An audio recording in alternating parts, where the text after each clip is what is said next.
And it's 6 o'clock. Thank you for joining us for a live hangout on air about preparing new and seasoned presenters for the TEDx stage.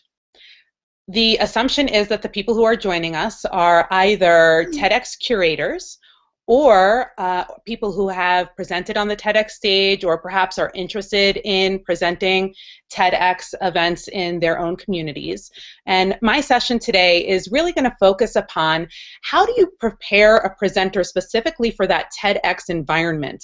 It's a completely different experience than a general speaking engagement. So many people, even seasoned presenters, can find themselves stumbling and having a difficult time presenting in the time frame allotted to you.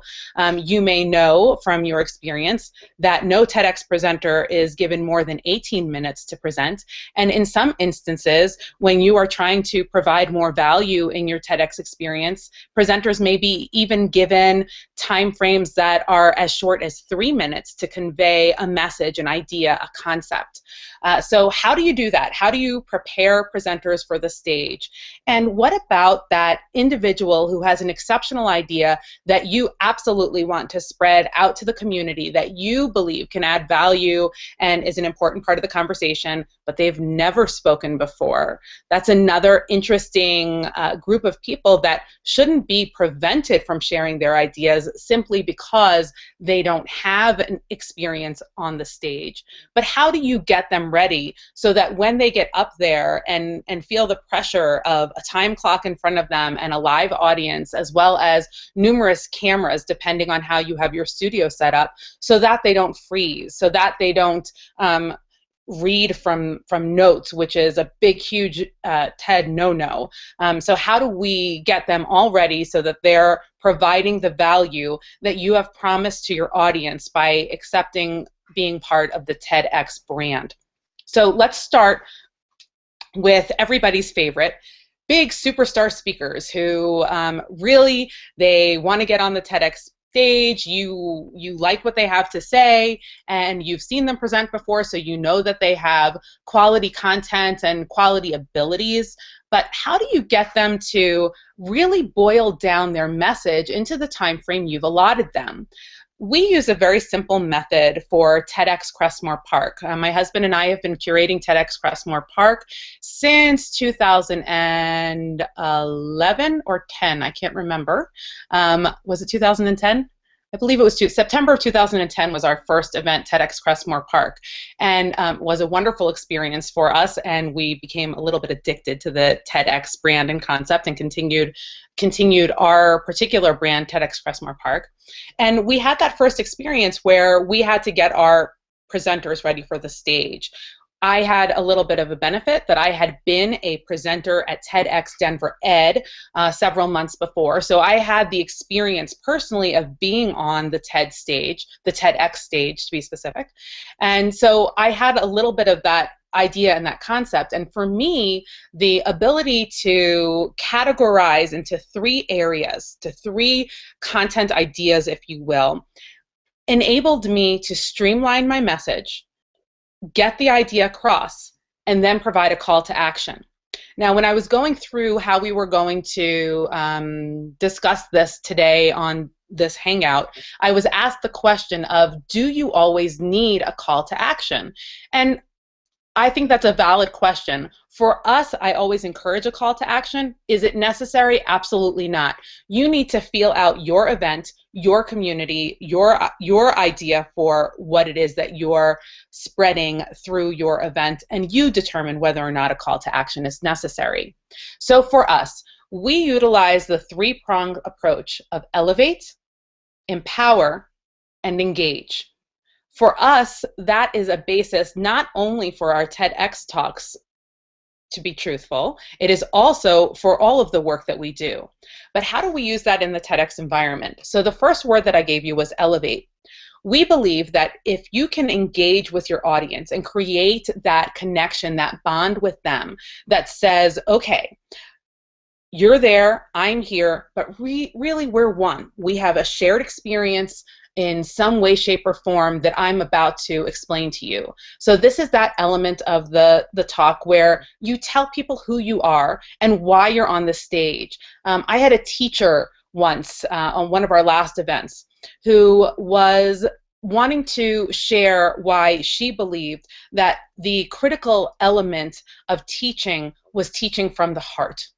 And that if you were engaging with your students from the heart and connecting with them authentically from the heart, that we could reduce dropout rates, reduce school referrals to the office for behavioral problems, and increase the class time simply by communicating and connecting with your students by the heart. So the story she shared was about when her mother died. And it was a very human experience, a very human story. She was a student. She was in school. She felt from that point forward that she would be an unwanted or a difficult child or labeled, and that the teachers really wouldn't want to deal with her. That's how she put it. And what she found instead were the teachers that showed up to her house after the wake, the teachers who brought food to make sure that she and her siblings were fed, the teachers who made sure when she checked in for school that she was emotionally well and that she was prepared and able to be there. And it framed the way her entire future lined up. Just by sharing that story, she elevated the entire audience. She connected with them in her personal experience. We may not all have lost somebody in our lives, but we were at one point probably a student in a classroom. We were at some point in our lives probably somebody who needed a little bit of extra love and care. And simply by sharing that personal component right up front, she was able to make an instant connection with the audience. Generally, a presenter has all sorts of time at their fingertips to connect with the audience. But in a TED environment, in a TEDx environment, you do not. You have only a few minutes to make that connection and to make that bond. For us, that is elevate. Number 2, empower. Here's where you share your idea. And when you select your presenters, and I'm sure you go through your own types of vetting processes, and if you are on the collective Google group, you see emails that go around all the time asking specific questions or asking for pointers, and please always feel free to reach out. You have TEDx curators from around the globe who really enjoy sharing what has worked for them and also sharing what hasn't worked for them. It doesn't mean it will always work for you that way, but it's a great place to reach out and get more information. So you have vetted this individual, you know that they have an idea worth spreading. For me, a very important component is it tweetable? Can you communicate your idea worth spreading in 140 characters? And this may seem silly to you, but for us, a big component of spreading our TEDx event outside of the room is utilizing Twitter. By utilizing Twitter, we can tweet what the presenters are saying, we can use the TEDx hashtag, we can create a following for that presenter, for that concept, for that idea, for our event, before the videos even hit the editing dock. And that is gold for us. We have a built-in audience that expands well beyond our auditorium and or even our website where the videos are viewed. So is that idea that you are about to empower the audience with tweetable? My first question when I work with a presenter. And sometimes that's the biggest area that we spend time working on, is boiling down that concept into a tweetable moment. Then once we have boiled it down and we have tweeted it, or we have created it in a tweetable moment, now you can expand upon it. Now you can tell a little bit more of the why and the where and the what. The audience can communicate back to you what that big idea is, and now you're giving them all of the background necessary for it. And then we move into the third section, which is the closing section of the talk, which is engage. You have elevated them by explaining a little bit about your story and creating a human connection. You have empowered them by giving them your great idea and telling them a little bit of the rationale and where it came from. But now it's your opportunity to engage them. For us, this is often the area where the presenter gives a call to action. What can you do with this idea now? Where is it relevant in your life? What communities do you think would find value in this idea? Call upon your audience to help you spread your message. I'll never forget Seth Godin's 2009 TED Talk that he did after he wrote the book Tribes. I'm pretty sure that it went in that direction. He wrote the book and then did the TED Talk. And in that TED Talk, the very last thing he says is, I just want to ask you to do something, just one thing, in the next 24 hours. It's simple. I want you to start a movement. And he's not kidding. You have just shared the basis for a movement. You've elevated them. They're connected with you. You have a connection with your audience. You've empowered them. You've given them your idea that you believe is worth spreading. And you, as the TEDx curator, also believe it. So you've given them a space on the stage. Now, get your audience to work for you. Send them out. Let them help you start a movement with that idea. Elevate, empower, engage. It's a very simple process. And for new speakers, it gives them that confidence that they have a framework that works. For seasoned presenters, it gives them a framework within which they can boil down their message that they probably are more accustomed to doing in a 45-minute session with an extended Q&A. So now you're telling them you have maximum 18 minutes. Let's do this together. The presenters that I have worked with, some of whom have international platforms, have taken this model and are using it more as they travel around the world, because people are getting accustomed to watching TEDx videos, and now presenters on the stage, myself included, are often asked, oh, can you do your talk in 18 minutes, kind of TED style? So now you have given this presenter a gift that they can take with them for a lifetime. So we have a viewer, and I'm just wondering, viewer, if you wanted to ask any questions while we are still in the presentation process. And if you do, as viewers, have questions, you can go to the chat box on the right, and I can answer any questions that I see come in through that chat box. So I want to give you one more piece for preparing your presenters. An area that I often find that's a sticking point, and again, I'm going to give you my bias, but if you jump into TED Conversations on the Google group or any other ways that you join TEDx curators in conversation, you will find differing opinions, so I'm giving you my opinion. The question often comes up about slide presentations, and the first question for us always is, are we allowed to use Prezi? While we do allow Prezi, we do need those Prezi presentations in a lot sooner than we need PowerPoint presentations. They take time for our tech crew to prepare and to ingest. However, they do provide an interactive experience for the viewer if your presenter is adept at using Prezi. If they are not, it can be a disaster. So be sure before you say yes to a Prezi presentation that you are clear that the user knows how to really maximize or is hiring somebody to create this Prezi presentation for them. My favorite Prezi that was used in a TED Talk was most recently used by Bono.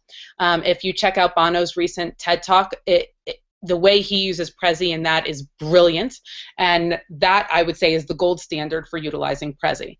As far as presenters who want to use PowerPoint presentations, for me, I use that same 140 character rule. I don't want to see more than 140 characters on a slide. I'm not going to read it, and if I can't tweet it, why are you showing it to me anyway? And yes, I get that my bent is entirely social media based, but that is how we expand our audience. It's also a good guideline for your presenters, even if you're not a tweeting community and you don't intend on tweeting your talks. It's a good guideline for your presenters to say, as you check through your slides, do you have more than 140 characters? Are there too many images? Is it easy for me to read? How clear and succinct is it? Are you putting it on the slide to read? If you are putting it on the slide to read, that's a big ol' no reading from your slides. Slides are simply there to enhance. They are not there to support your being able to spread the message. So just a little bit of tips and tricks for the slide component of your presenter's presentation.